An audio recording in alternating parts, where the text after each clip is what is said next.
Plitada migalkasi bor ekan, buni ishlatib ko'rmoqchi bo'ldim. Qanday ishlaydi bu?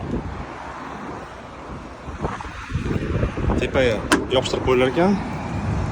Bu yoqda joyi bor ekan. Qo'shib qo'yilar ekan shtekeri. Qolgan payti kerak payti ichib qo'ysa ham bo'lar ekan. Yo'lda yurgan paytda xavfsizlik uchun. Buni qo'shamiz. Migalkasi ham ishlar ekan.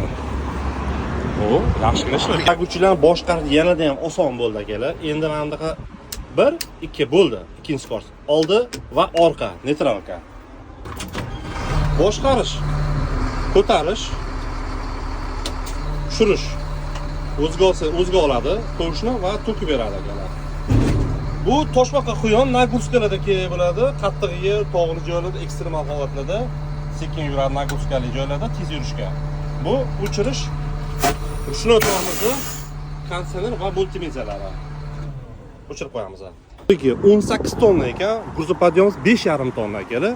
Qo'sh hajmi 3,5 kub, 3.9 gacha olar ekan. Pashta 4 kub, mana bu mashina bemalol ichiga kirib ketadi akalar. E'tiborimizda SEM kompaniyasi 656F markadagi frontalniy pogorchaga gap yo'q. Hammaga omad charchaydi.